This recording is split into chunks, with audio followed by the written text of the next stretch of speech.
Hi everybody. So we're going to talk a little bit about this 30-day challenge. It's going to be a little bit different for everyone, but I'm just going to basically go over the gist of what we want you to do and some of the rules we want you to follow.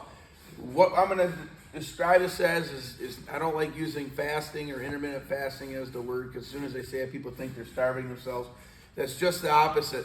Basically, I would call it restricted feeding. And what that means is that you're finding the best opportunity times in your day to have your feeding. And what I mean by that is like we're trying to make it best for your regulatory system, meaning that your hormone levels, your insulin levels, your glucose levels, decreasing some of the issues you may have, like your inflammation.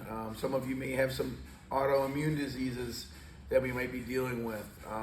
Things like that. We're trying to diminish most of those scenarios, and then also controlling some of those insulin spikes and drops, glucose spikes and drops and things like that. And typically when we go into restricted feeding, and we'll send you videos, I'll send you a bunch of stuff that you can dig into this deeper.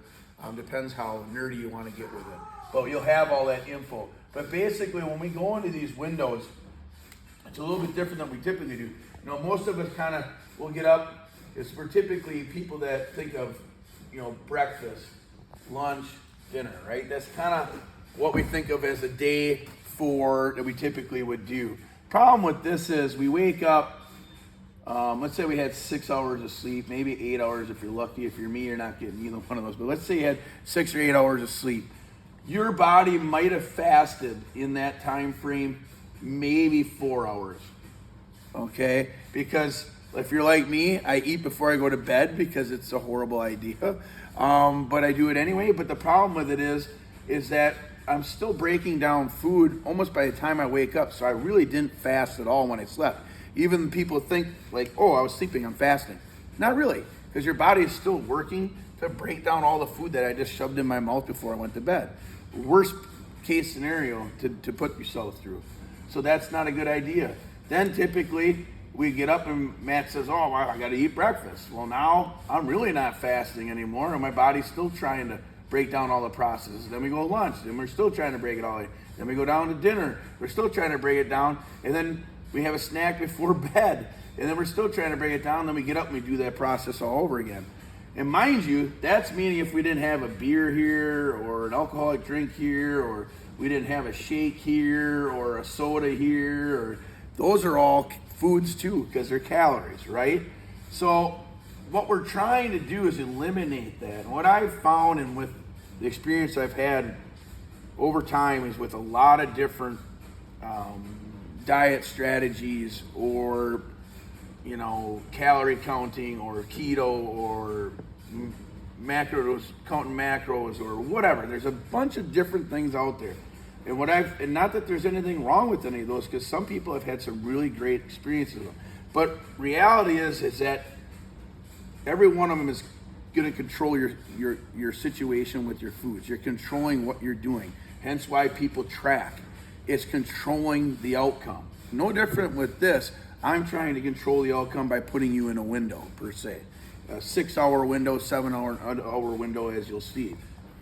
The difference I see with this philosophy, though, is that it's a little bit easier to follow. There's not a whole lot of thinking to it, except for, okay, this is the time frame from, let's say, 11 a.m. to 6 p.m. That's when I eat, and no other time, or when I consume my liquids, other than water, meaning, okay, that would be your window. So it makes it a little bit easier to follow, because there's not a whole lot other to that than I'm asking you to track.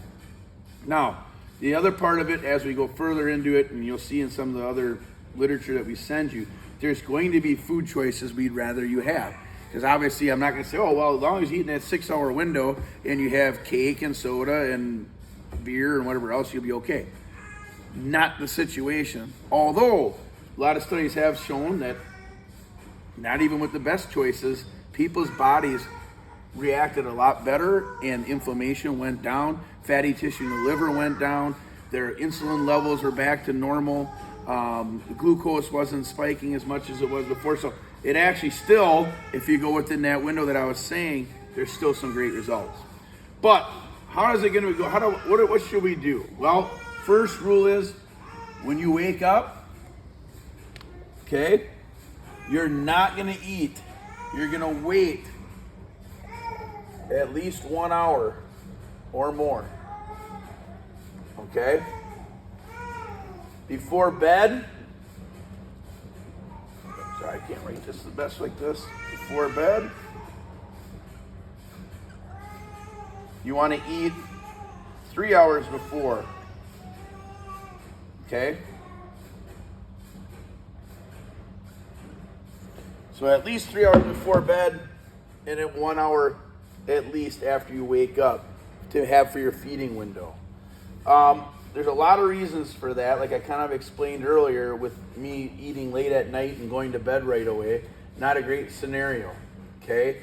When you sleep is a great time for your body to be already in that fasted state so that you have your cell rejuvenations and your body recovers, and that's where it's spending a lot of its time doing the recovery. It shouldn't be spending its time breaking down a bunch of nutrients in food. So that's not a great case scenario. So that's something I have to work on, and maybe some more of you also. The other thing that I find with that 6 to 7 hour window from that 11 to 6, most of us, we can kind of still have our life, right? Like most of us are going to have that dinner with family or, you know, with lunch with friends or whatever. So that 11 to 6 seems to work pretty decent. That may not be the window that works for you. Some people are night shift workers or whatever. That doesn't matter. You can still make that window somewhere within your schedule. And you'll see when we send out a lot of this stuff that will give like a 24-hour schedule, when to eat, how to eat, and when not to eat.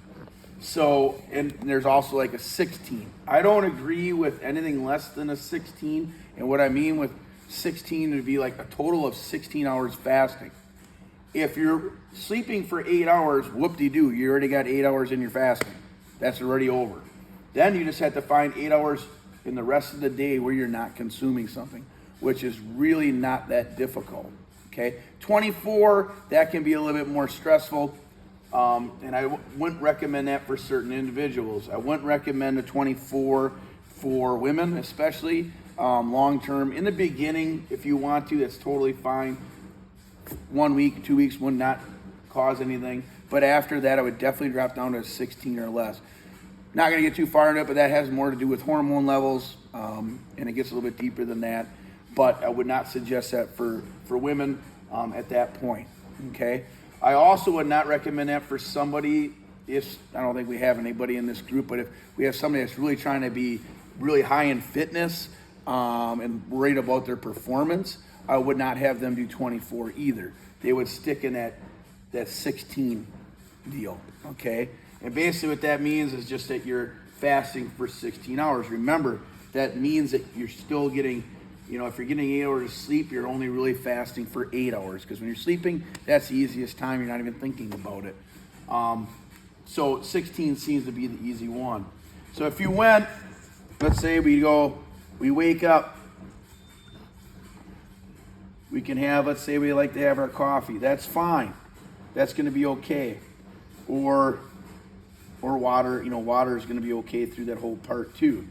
All right, which is a good way to make sure. One thing I like about this too, if you're not eating in those times, it's a good way to remind yourself to get your fluids in. Okay? Then let's say we get to our window that we wanted, 11 a.m. Okay? This is where we can start feeding. All right? And then we can do that also to that 6 p.m. All right? Nothing after.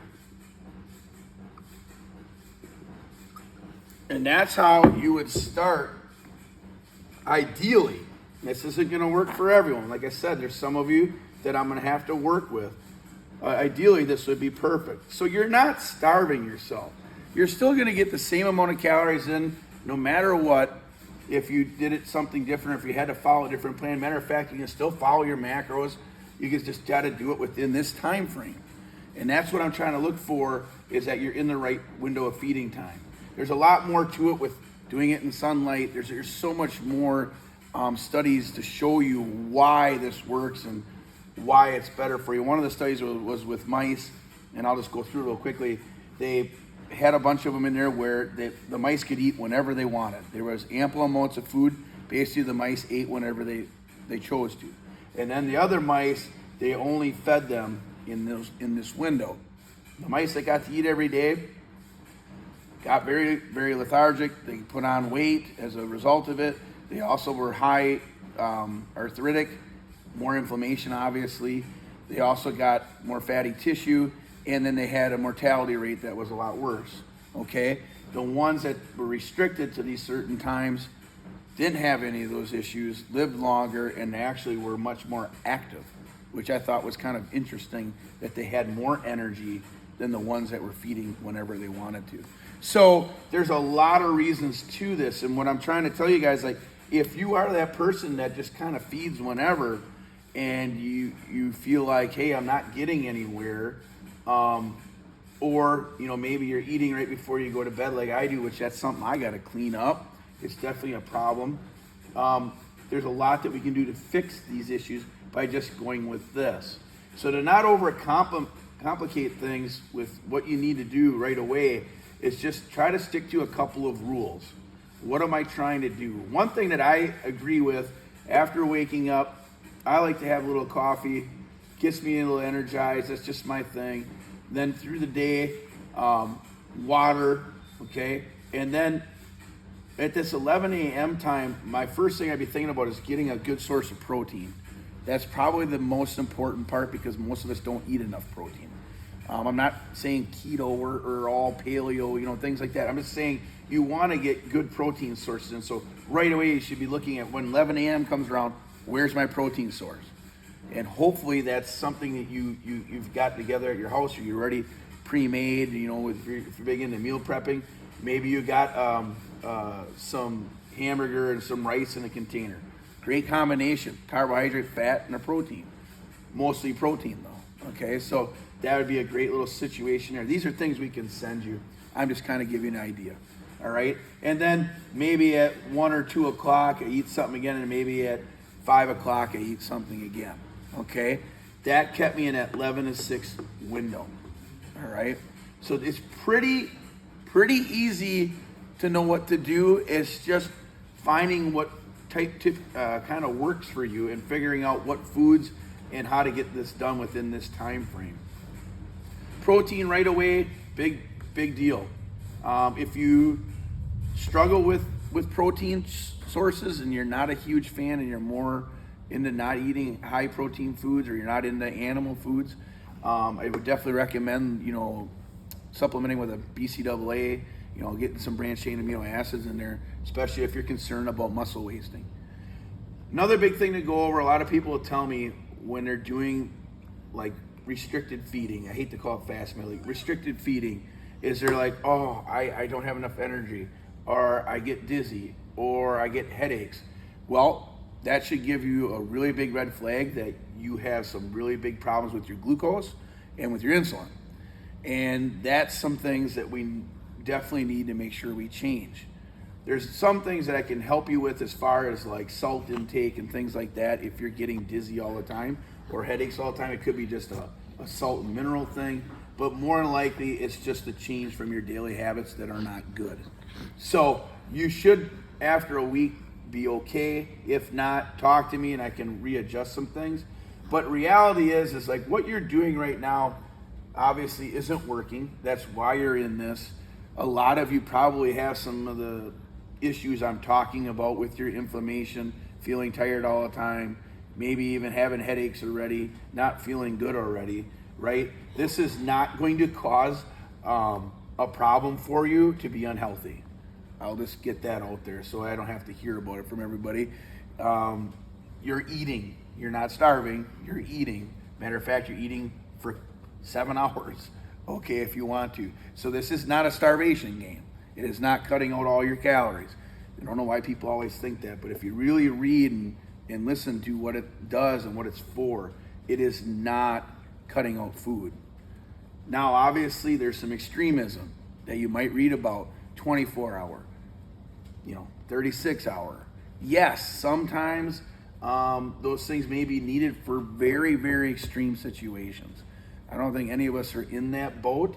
I think some of us will be okay with a 24-hour fast because some of us might have built up a lot of crap for a long time, and frankly, you're not going to starve. We have enough stores on us to last for a very, very long time. And most of us that are in this challenge don't have to worry about muscle wasting because we're probably carrying more fat than we are muscle, unfortunately. Okay? Somebody like Katie or myself, that may be of a concern. And that program of a 24 or 36 is not going to do well for us. But with making you guys understand is that in order to make those changes and to make a change with inside your body, this isn't so much, oh, I'm going to step on the scale, it's going to make a change. Oh, I'm going to step on the scale, it's going to change. No, we're changing what's going on inside the body so that those other results will come as a byproduct of it, which means you will have some fat loss and you will feel better. When you go to your doctor and all of your numbers change for the better, that's what this is about. Okay, so hopefully you guys all understand the whole process behind this and why we want you guys to follow it. How important is it to keep the same feed window every day? What if I have a day where I know I have a later dinner that I have to go to for work or something like that? Perfect. And so I'm glad you brought that up because this is ideal, right? This is like the perfect scenario. Doesn't work for everybody. Just like if I was a firefighter, who knows when I can do this, right? So, but the nice thing with this, it can go wherever you want. Maybe it's not 11 to 6. Maybe you get up and you do 8 a.m. till, 4, okay? Or maybe it's later than that. You can kind of move that window around depending on what your lifestyle is. As long as you're sticking within that 6 to 7 hour period of eating. But I should try to stay in the same time frame the Yes. majority of the time, but if needed, I could move it for a day. Yes. And then go back. Yep. And the other thing to make clear on this too is we understand bumps in the road. This is perfect, right? Maybe there's a day in the week where we mess up a little bit. It happens, and I'm not going to say it's not going to happen. But if you can follow this scheme like 80%, you're going to be doing way better than you are now. And I know that, so I'm just going to blatantly put it out there. You're doing better than you are now. So this is a win. 80% is a win. So who cares if you're not 100%? So maybe there's 1 or 2 days in there that aren't perfect, which puts you at that 80%. I'm okay with that. And your body will be okay with that. As long as you don't spiral out of control and go to completely a different direction. And that's what I see with longevity. I had somebody ask me today, like, well, why are we going over this again? Why can't we just all keep doing it and not have to keep going back and trying other things? And I agree with that. What is longevity? I think this is pretty easy to do long term. I don't think for me having you count your calories every day and having to weigh everything every day, and if you're a person that can do that, awesome. But I'm going to tell you right now, I bet you 85% or 80% of you will not do it. You might do it for 2 days. So what you're saying is this is not meant to cause stress. It's to help say this is when you're going to eat to make things easier. Yes. And then if you know what good food choices, you just know within that 6 to 7 hour window, these are the foods I should consume.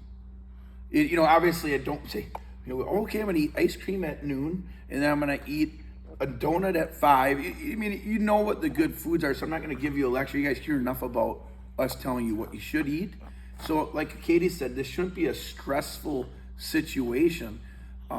It's fairly easy in my mind. Like, we're not asking you to write a whole book out for us of what you're doing. And if you're a person that likes to do that and it works for you, I'm not cutting on that. Great for you. I just don't think many people that are busy are going to literally sit down and do that every day for themselves. They're probably not. I'm not saying it's a bad thing to do, because sometimes if you do it at least once, you're going to know and you'll have a good clue, like, okay, I know exactly kind of how much food I should be taking in and that. And that's another big question I got too, like, how much should I eat?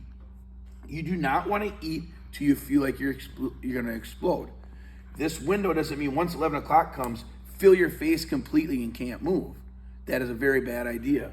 When it comes to this window, all right, I'm going to have a little bit, which means I eat, and I eat slowly, and I let it register and be like, all right, I'm cool. Move on. Then later in the day, do that again. Later in the day, do that again. People always want an exact amount. You'll know, what is overeating and what is undereating. You guys all know that because I know you all have experienced when you've ate too much and you've eaten too little. Very seldom we ever eat too little. I don't know if I ever had that problem, but when you overconsume. So when you're looking at that, just hit a few meals within that window. 3 to 4 meals within that 6 to 7 hour period would be plenty for most of us, unless we're extremism and we're working out, 3 times a day and we're trying to do some competition. That's a whole nother ball game, and that's a little extreme. None of us are really in that boat. But if you were, you would just do a little bit more feeding, if that makes sense to you, okay? So those are some big key things. The other big thing to remember is going and doing your shopping. If you do not have the foods, if they're not readily available, it comes this time, what's going to happen? You're going to freak out, and you're going to do something stupid, right? Because you're going to be like, I haven't eaten since I gotten up. It's 11 o'clock. You're going to go and run and get whatever the first thing is. Or if you work with a bunch of people and you're sitting at a bunch of desks, you're going to eat whatever everybody else is eating. So you have to make sure you have it figured out with what foods you're going to have and have it readily available. That's the other big key to this. Like I said, it's easy, but if you don't have your stuff with you, you're going to make poor choices. The other big one that we didn't talk a whole lot about is obviously having your water. You can have water all the way through the day. That's still considered fasting. Anything other than that is not fasting. Okay? Your body has to break it down. The one big thing that we forget about is how hard our body works every time we consume something. The other big one I hear from people is this big word here, energy. I'm not going to have enough energy to work out or to go to work all day, blah, blah, blah, blah. And the same people I hear that from are the people that are overweight. And it really amazes me is you don't have energy now by doing what you're doing, but you're telling me that you're not going to have any energy by changing to this. Very hard for me to understand, and very hard to believe, because the truth is right in front of our faces, and for some reason, I don't know if we just want to buck the system or we don't want to make change, so we blame something else to not have to change. I don't know what the situation is, but you're not going to have less energy. Matter of fact, a couple of people that had started this the last week already told me they have way more energy. And that comes back to because they're doing it in this window and they're not overfeeding. And the whole time that their body doesn't even have time to regulate. It usually takes 4 to 5 hours. So you imagine if you eat all the way throughout the day, your body never really utilizes any of it. Your body the whole time either has to store or break down. So that's the whole purpose of trying to get in this window. And I'm going to send a bunch of videos and a bunch of literature on it. There's books, there's audio videos, there's podcasts I listen to quite a bit on all this stuff. And I'll send it out. But remember, there's extreme parts to every system. And this is what I found to be, how would I say it, more normal for people. Okay, and more of where I would say safe and effective. So, if you guys have any more questions, obviously Katie and I will go through more of this. I don't want to overload you on it and being like, oh my God, I just walked out of that video I just still don't know what I'm supposed to do. Real simple. It's right here. That's the ideal situation. 6 to 7 hour feeding window. It's easier for me to think about feeding window than fast 24 hours because really what it comes down to is just knowing when you have to eat. It's real simple, okay? And like Katie said, maybe 11 to 6 doesn't work for her. Maybe it changes to a different time and you still got your 6 to 7 hour window, okay? That's how we're gonna start it. I will say this though, if you're looking for maximum potential in maximum results, and I know all of you are, so if you're looking for that, have the right foods available, and we're gonna send you, Katie's got a bunch of good info on the right foods and what it does for you and what you wanna eat, and then have those foods in that window. Make sense? I think we pretty much covered it. So, awesome. Good luck to all of you. We'll send all the info out and more info. Fire away to me if you have more questions that you want me to talk about, because a lot of times I'm doing this free-handed and just trying to think off the top of my head what you guys would need and would want. So if you guys have questions, it always helps us. So, good luck.